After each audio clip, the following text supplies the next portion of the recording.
बिस्मिल्लाहिर्रहमानिर्रहीम। अस्सलाम वालेकुम। मैं हूं फ़हीम अख्तर, एक नए व्लॉग के साथ हाज़िर खिदमत हूं।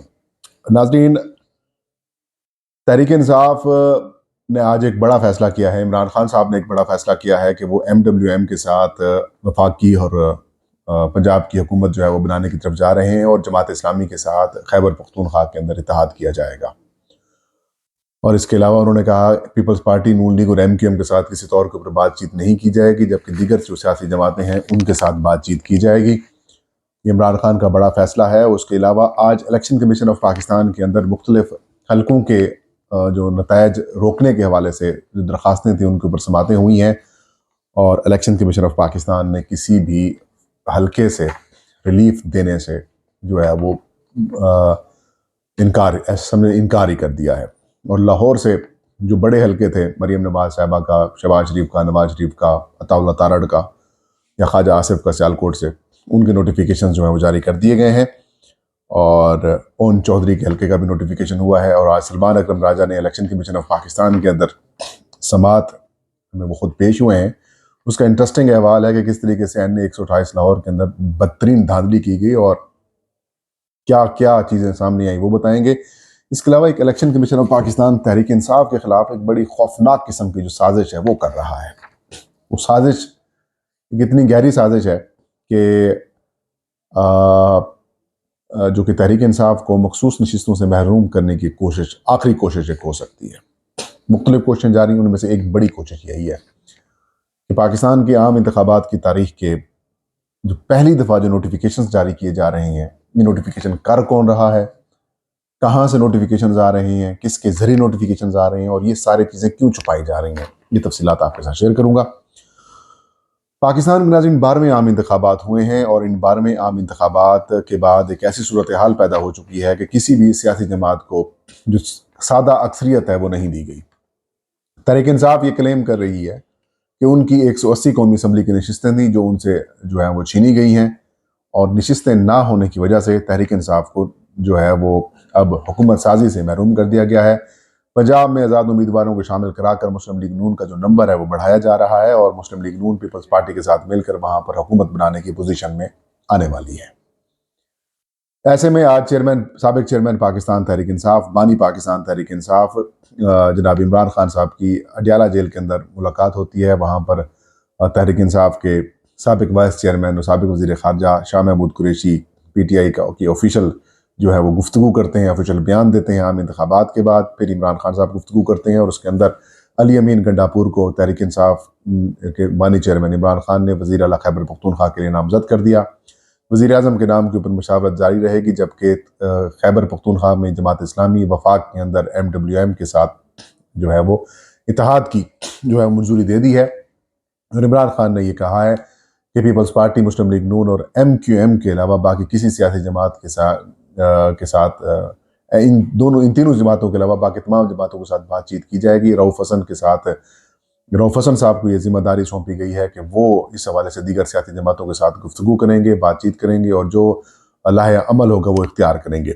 इस मुलाकात के बाद, इमरान खान साहब की इस गुफ्तगू के बाद और जो चीज़ें सामने आई हैं, रऊफ हसन साहब ने जो प्रेस कॉन्फ्रेंस की है, इस प्रेस कॉन्फ्रेंस के बाद जो तहरीक इंसाफ के जवाब सामने आए, उसके बाद पीपल्स पार्टी की सेंट्रल एग्जीक्यूटिव कमेटी के बाद बिलावल भुट्टो जरदारी साहब ने प्रेस कॉन्फ्रेंस की है और शहबाज शरीफ को वज़ीर आज़म बनवाने की राह हमार कर दी है और ये कहा है कि वो अपोजिशन के अंदर बैठेंगे, हुकूमत को सपोर्ट करेंगे और मुस्लिम लीग नून को हम हुकूमत साजी में मौका फराहम करेंगे, उनको हम वोट देंगे और यूँ MQM, पीपल्स पार्टी और मुस्लिम लीग नून मिलकर वफाकी हुकूमत बनाएंगे, लेकिन वो कैबिनेट का हिस्सा नहीं होंगे।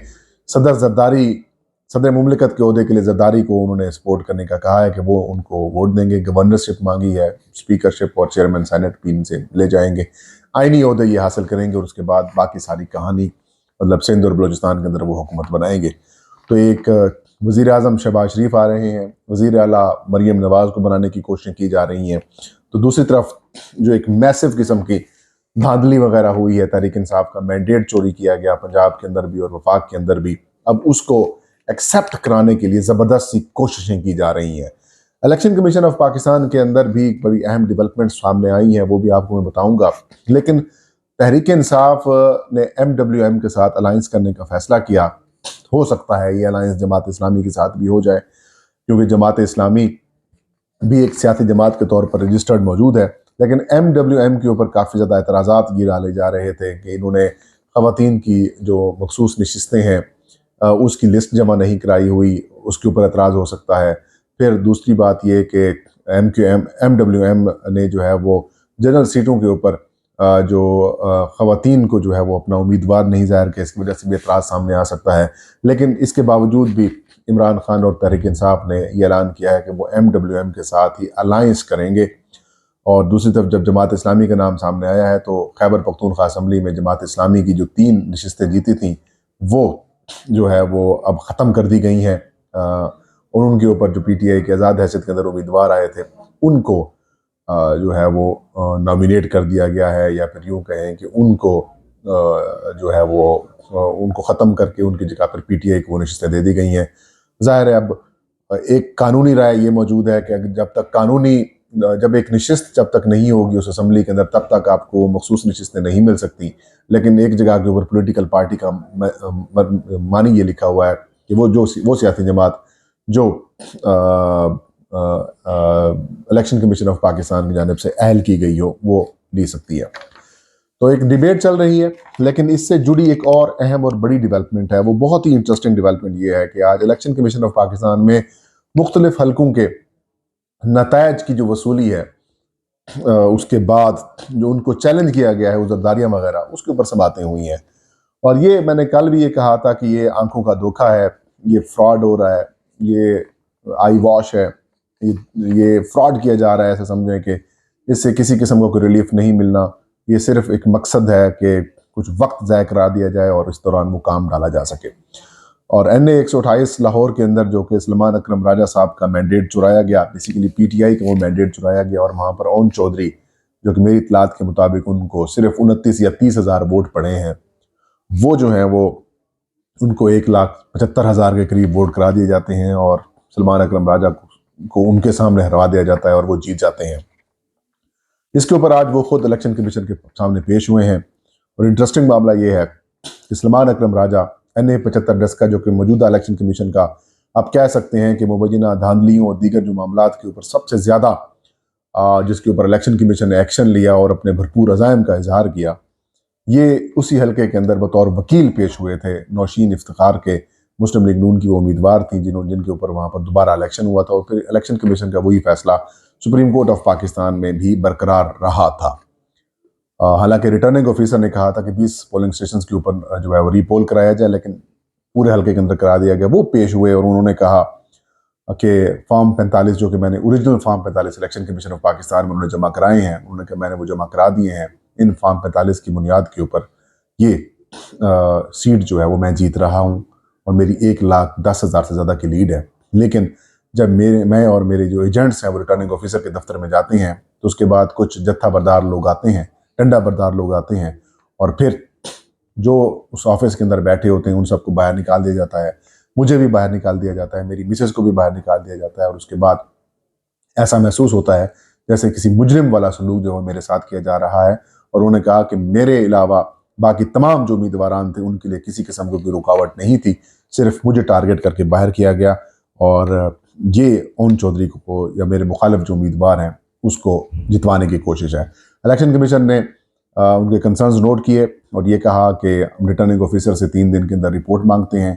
अब 19 फरवरी तक इस रिपोर्ट को जो है वो इस केस की समाअत को मुलतवी कर दिया गया और रिटर्निंग अफसर को तलब किया गया है NA 128 के, और ये कहा गया है कि वो पेश हों और अपने फॉर्म्स साथ लेके आएँ।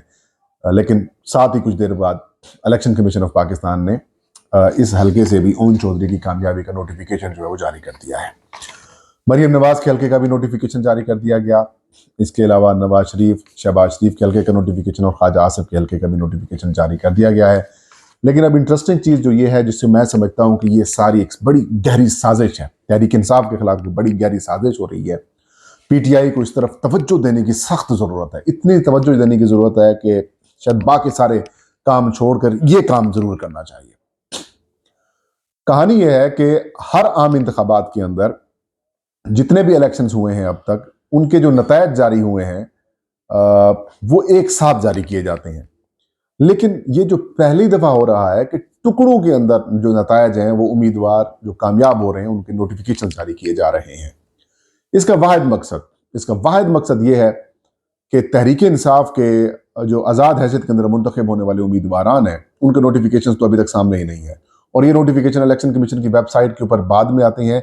ये पहले जारी कहीं और से करा दिए जाते हैं और एक मखसूस बीट के लोगों को चीज़ें फराम कर दी जाती हैं। तो जब वो चीज़ सामने आती है तो उसके अंदर जो है वो सिंगल या डबल या 4-5 के करीब लोग जारी कर दिए जाते हैं। और अभी तक इलेक्शन कमीशन ऑफ पाकिस्तान की जानिब से आज़ाद हैसियत के अंदर उम्मीदवार जो लोग मुंतखब हो रहे हैं उसका किसी किस्म का कोई नोटिफिकेशन जारी नहीं किया मासिवा खुर्रम राजा खुर्रम नवाज के, क्योंकि उन्होंने पहले नून लीग में जाने का ऐलान किया, उसके बाद उनका नोटिफिकेशन हो जाता है। तो इसके अलावा अभी तक किसी और का नोटिफिकेशन जो है वो जारी नहीं हुआ, और 101 के करीब जो उम्मीदवार हैं वो आज़ाद हैसियत के अंदर मुंतखब हुए हैं। और ये बात कही जा रही है कि इनके नोटिफिकेशंस को जो है वो छुपा लिया जाएगा, इनको रखा जाएगा, और 3 दिन का जब वक्त गुजर जाएगा तो फिर इसी सामने आएंगे, और तब तक तहरीक इंसाफ के जो उम्मीदवारान हैं वो किसी सियासी जमात के अंदर शमूलियत इख्तियार नहीं कर पाएंगे। लेकिन तहरीक इंसाफ को इलेक्शन कमीशन से रजू करना चाहिए कि अगर बाकी जमातों के लोगों के सीटों के नोटिफिकेशन हो रहे हैं तो फिर हमारे भी नोटिफिकेशन करें, ये बात ऑन रिकॉर्ड रखें, ताकि अगर इस दौरान अगर कर लिया गया है काम तो फिर वो तहरीक इंसाफ उससे मुतासर ना हो, उससे वो पीछे ना रह जाए, वो चीज़ रिकॉर्ड के ऊपर आ जाए। और दूसरा फिर इलेक्शन कमीशन ऑफ पाकिस्तान के अंदर उसको ये बात को भी बावर करवाना चाहिए तहरीक इंसाफ के जो उम्मीदवारान हैं कि जो नोटिफिकेशंस हैं वो जो हिदायत हैं वो हमें दें, ज्वाइनिंग का तरीक़ाकार बताएं, क्या क्या आपको चीज़ें चाहिए, और ये सारी चीज़ें ऑन रिकॉर्ड रख लें तो ये बात ज़्यादा मुनासिब होगी। और ज्वाइनिंग्स वगैरह सारा कुछ करवा दें, और जो उन्होंने एसेट्स की डिटेल या फिर वो तो तमाम जो अपने अखराजात इंतखाबी अखराजात की तफसीलात जमा करवानी है वो सारा तरीक़ाकार पूछ लें, ताकि बाद में इनको मखसूस नशिस्तों से महरूम करने की जो कोशिशें की जा रही हैं वो ख़त्म हो सकें। ये था आज का वीलाग, मुझे इजाज़त दीजिए। अल्लाह हम सब का हामी नासिर।